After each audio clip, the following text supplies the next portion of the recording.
Hello friends, ഇന്ന് നമ്മൾ ഉണ്ടാക്കാൻ പോകുന്നത് ചപ്പാത്തിക്കുള്ള ഒരു പെർഫെക്റ്റ് മുട്ടക്കറിയാണ്. ഇതൊരു ഡിഫറെൻറ്റ് റെസിപ്പിയാണ്. നമ്മൾ നോർമലി ഉണ്ടാക്കുന്ന റെസിപ്പിന് ഇച്ചിരി വ്യത്യാസമുണ്ട്. നല്ല പെർഫെക്റ്റ് ടേസ്റ്റി റെസ്റ്റോറൻറ്റ് സ്റ്റൈൽ കറിയാണ്.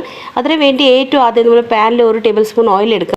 ആദ്യം നമ്മൾ ഗരം മസാല ഇടുക. അതിൽ 2 ഏലയ്ക്ക, 2-3 ഗ്രാമ്പ്, പിന്നെ ഒരു കറുവപ്പട്ട ഇട്ട്, 1/2 സ്പൂൺ അതിൽ ജീരകം ഇട്ട് അത് ഇച്ചിരി നല്ലപോലെ ഫ്രൈ ആയി കഴിഞ്ഞ് നമ്മൾ അതിൽ ഒരു 8-10 വെളുത്തുള്ളിയും പിന്നെ ഇഞ്ചി കണ്ടിച്ചിട്ട് നല്ലപോലെ അത് ഫ്രൈ ചെയ്യുക. ഫ്രൈ ചെയ്ത് കഴിഞ്ഞ് ഒരു വലിയ സൈസിൻ്റെ സവോള എടുത്തിട്ട് അത് നല്ലപോലെ അരിഞ്ഞ് മിക്സ് ആക്കുക. ഇനി ഇത് നല്ലപോലെ ഫ്രൈ ചെയ്യുന്ന ഒരു ഇച്ചിരി ബ്രൗൺ കളർ ആവുന്നവരെ നമുക്കിത് ഫ്രൈ ചെയ്തെടുക്കാം.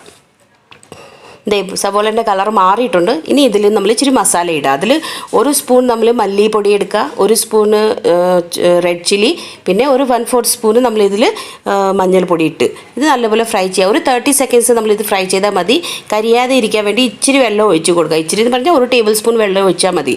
അപ്പോൾ നമ്മുടെ മസാല നല്ലപോലെ ഫ്രൈയും ആവും, നല്ല എണ്ണ തെളിഞ്ഞ് വരും. ഇനിയിപ്പോൾ എണ്ണ തെളിഞ്ഞ് വന്നിട്ടുണ്ട്. ഇതിലൊരു മീഡിയം സൈസിൽ ടൊമാറ്റോ കണ്ടിച്ച് ഇടാം.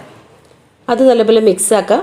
ഇനി നമുക്ക് ഈ ടൊമാറ്റോ നല്ലപോലെ വെന്ത് വരണം. അതുകൊണ്ട് ഇച്ചിരി നേരം നമ്മളിത് മൂടി വെച്ച് ഒരു 2-3 മിനിറ്റ് വേവിക്കാം.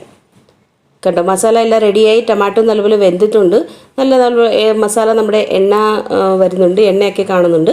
അപ്പോൾ നമ്മളിത് ഓഫാക്കി ഇച്ചിരി നേരം സൈഡിൽ വെച്ച് തണുത്ത് കഴിഞ്ഞ് നല്ലപോലെ ഇതുപോലെ പേസ്റ്റാക്കി എടുക്കാം. ഇനി പാനിൽ നമ്മൾ 1 ടേബിൾ സ്പൂൺ ഓയിൽ എടുക്കുക.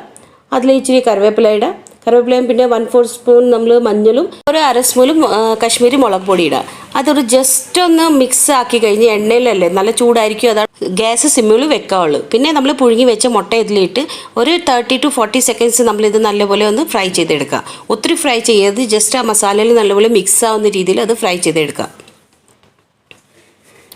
ഇനി നമ്മൾ ഉണ്ടാക്കിയ പേസ്റ്റ് റെഡിയാക്കി വെച്ചില്ല, ആ പേസ്റ്റ് ഇതിലോട്ട് ഇട്ട് കൊടുക്കുക. ഇട്ട് കഴിഞ്ഞ് നല്ലപോലെ അത് മിക്സ് ആക്കുക. നല്ലപോലെ ആ എണ്ണയിലും മസാലയിലും ആ പേസ്റ്റ് നല്ലപോലെ മിക്സ് ആവണം. ഇനി നല്ലപോലെ പേസ്റ്റ് മിക്സ് ആയിട്ടുണ്ട്. ഇത് കഴിഞ്ഞ് നമ്മൾ ഇതിന് കുറച്ച് നേരം മൂടി വെക്കാം. നല്ല എണ്ണ തെളിയുന്ന വരെ നമുക്ക് മൂടി വെച്ച് ഫ്രൈ ആക്കണം. മസാല എല്ലാം നല്ലപോലെ ഫ്രൈ ആയിട്ടുണ്ട്. നമുക്ക് കാണാൻ നല്ലപോലെ എണ്ണ തെളിഞ്ഞ് വന്നിട്ടുണ്ട്. ഇനി ഇപ്പോൾ നമ്മൾ ഇതിൽ ഒരു 1/2 കപ്പ് വെള്ളം ഒഴിച്ച് കൊടുക്കാം. നമുക്ക് ഗ്രേവിക്ക് വേണ്ടി കുറച്ച് വെള്ളം ഒഴിച്ചാൽ മതി. ഗ്രേവി നമുക്ക് ഇച്ചിരി തിക്കായിട്ട് വേണം. ഇത് നല്ലപോലെ മിക്സ് ആക്കി കഴിഞ്ഞ് നമ്മൾ ഇതിൽ പാകത്തിൽ ഇച്ചിരി ഉപ്പ് ഇട്ട് കൊടുക്കുക. പിന്നെ ഒരു 1/2 സ്പൂണ് ഗരം മസാല, നിങ്ങളുടെ വീട്ടിൽ അവൈലബിൾ ഉണ്ടെങ്കിൽ ഇച്ചിരി മല്ലിയില ഇട്ട് കൊടുക്കുക. നല്ലപോലെ അതൊന്ന് മിക്സ് ആക്കിയിട്ട് ഒരു 2-3 മിനിറ്റിന് വേണ്ടി മൂടി വെച്ച് തിളപ്പിക്കുക. നമ്മുടെ മുട്ടക്കറി പെർഫെക്റ്റ് ആയിട്ട് റെഡി ആയിട്ടുണ്ട്. കാണാൻ തന്നെ നല്ല ടെംപ്റ്റിംഗ് ആണ്. ചപ്പാത്തി ഉണ്ടെങ്കിൽ ഇപ്പം തന്നെ കഴിക്കാൻ തോന്നും. അപ്പോൾ ഒരു പ്രാവശ്യം ഇത് ഉണ്ടാക്കി നോക്കണം.